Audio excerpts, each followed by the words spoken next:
Hi guys. Ayan. Akit kami ng bundok. Ayan naman siya. Oh. Dahil dito kami Bible study. Yung bahay na aming Bible studyhan ay dito siya nakatira. Ayan. Bukid. Mga kapatid. Shout out naman kayo dyan. Shout out sa mga tao na nag-ood. Hello mga co-workers. So nandito na naman tayo, no? Mag-Bible study tayo. So lang tayo na sa ano yun? Ano yun?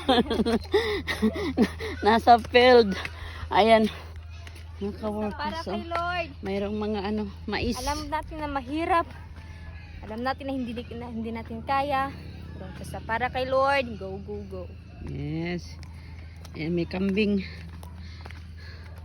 Sa gitna ng maisan. Ang aming dadaanan. Kawawa yung mga mais. Guys, oh. Na ano siya. Parang nasira, oh.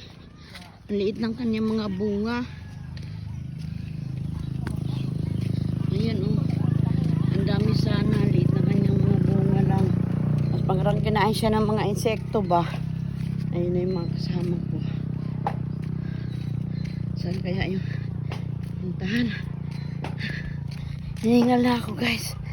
Nakahingal. Dala din kami ng merienda para sa aming bahay na pupuntahan.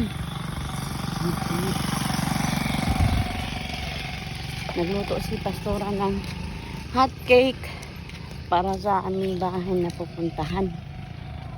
Sila. Malayo pa? Malayo pa daw. Wala, 30 minutes pa. Grabe naman, oh.